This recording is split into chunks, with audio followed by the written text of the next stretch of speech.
Please join us in welcoming Pastor Steve Berger, an American faith leader and head of Ambassador Services International, to discuss the persecution of Christians in Iran and the role the global church can play in supporting their fight. Well, good morning, distinguished guests and dear friends. It is a profound privilege to stand before you all today, and I extend my heartfelt thanks to His Royal Highness the Crown Prince for his gracious invitation to let me speak. The title of my brief message today is Moving Forward by Looking Back. Moving Forward by Looking Back. In the next few minutes, I want to take you on a journey across 3 eras, 3 cultures, and 3 great legacies. First, I want to talk to you about the enlightened, and I mean that with the bottom of my heart, the enlightened leadership of Cyrus the Great, King of Persia. Secondly, the early connection, and this might be surprising to some of you in the room, the early connection between Christians and Persians.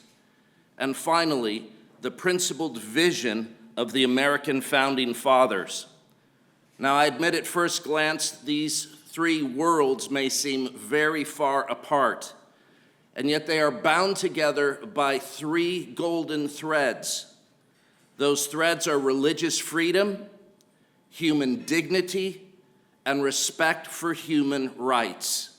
All those values, ancient yet ageless, are as urgent today as they have ever been. Let's start with Cyrus, king of Persia from 550 to 530 BC, built an empire stretching from the Mediterranean to Central Asia, vast in size and unmatched in influence. Had he not died at a young age due to a war wound that he received, there is no telling what all Cyrus the Great might have accomplished. Here's something that distinguishes Cyrus, though, from all other world leaders. Many rulers conquer lands, few win hearts, but Cyrus did both. Cyrus fulfilled the work that God called him to do. 200 years before Cyrus was even born, the God of Abraham, Isaac, and Jacob named Cyrus by name. And in the book of Isaiah, chapter 45, he laid out Cyrus's life calling. It is no wonder then that God called Cyrus his anointed one. The Cyrus Cylinder, called by many the first charter of human rights. It was unearthed in Babylon in 1879, and it records Cyrus's policies. Number 1, to honor the gods of every people. No world leader says that. Cyrus the Great did. Secondly, to restore the displaced to their homes. And third, to grant freedom of worship to all. One shining example of his philosophies was his decree allowing the Jewish exiles to return from Babylon to rebuild their temple, restoring not only their place of worship, but their very identity.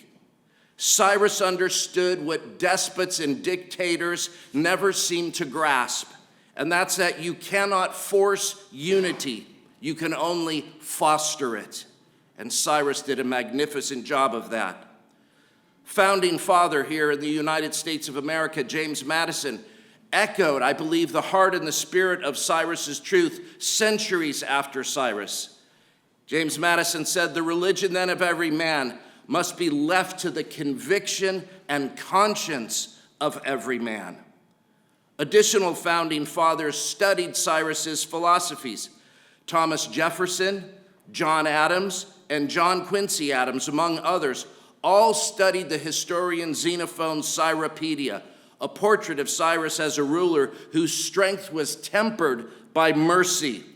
Those very lessons found their way into the DNA of America's own founding principles. Cyrus the Great, the first world leader to use the words "the Great," and he was Persian, and you are to be celebrated for your contribution to world history.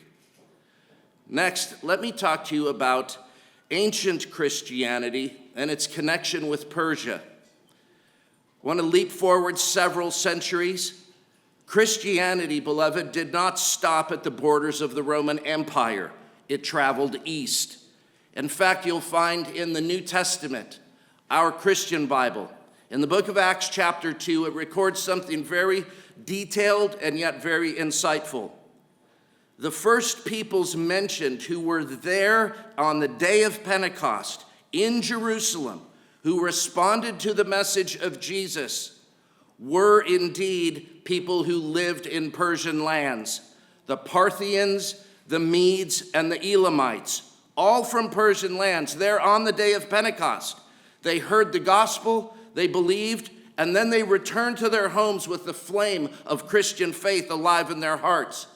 People from Persian lands, listen to this, were present and participated in the very day the church was born.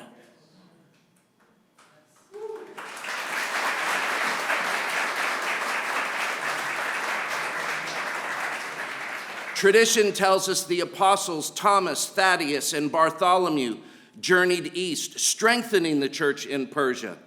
By the time of the Sasanian Empire in the 3rd century, Christian communities were firmly established in Persian lands. They weren't hidden in corners, and they weren't underground, but they participated in and benefited and were active in Persian public life. The Academy of Nisibis became their intellectual heart, training clergy, translating Greek works into Syriac, preserving philosophy, medicine, and science. Those translations later helped fuel the Islamic Golden Age, influencing scholars from Baghdad to Cordoba.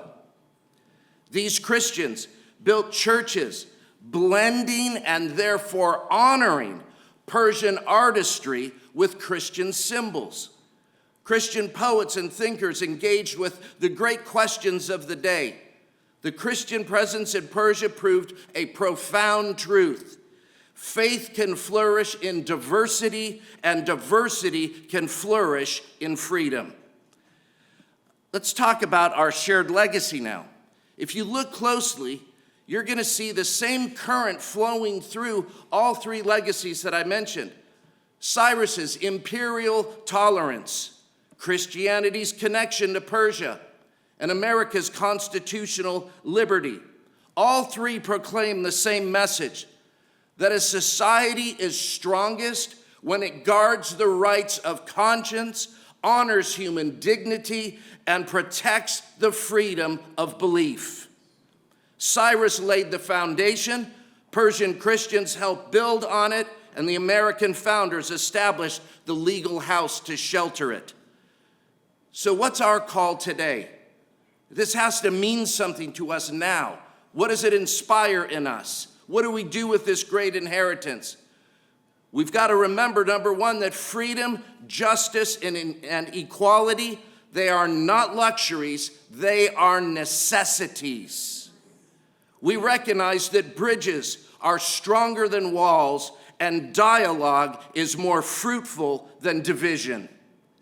Prime Minister Benjamin Netanyahu of Israel once said, "Evangelical Christians are Israel's best friends. We have no better friends in the world." The kind of friendship, this kind of friendship, could one day blossom between evangelical Christians in the West, even around the world, and the people and leadership of Iran, only if they are rooted in these shared values, if they are secured by just governance and advanced by leaders who choose peace over conflict. In fact, I would like to honor His Royal Highness the Crown Prince for being the highest-ranking Persian leader to ever visit Jerusalem. Hallelujah.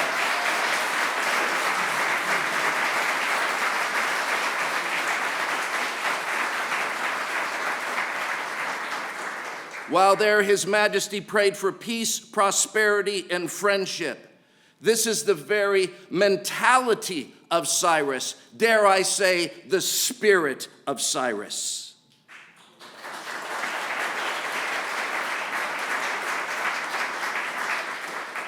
If Cyrus could hold together a vast, diverse empire through personal liberty and mutual respect, surely we must aim to do the same today.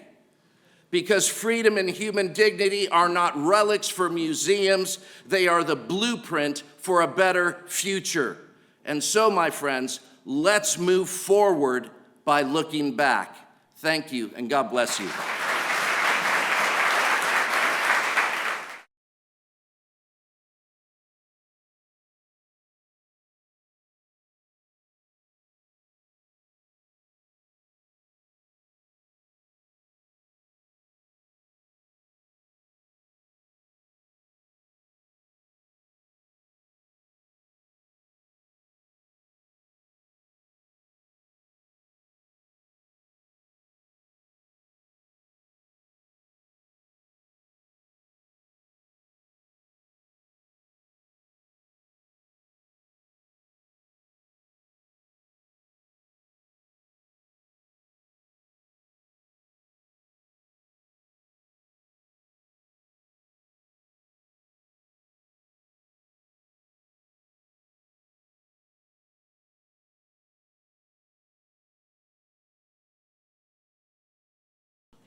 Hello, my name is Luke Akehurst, and I'm a member of Parliament in Britain.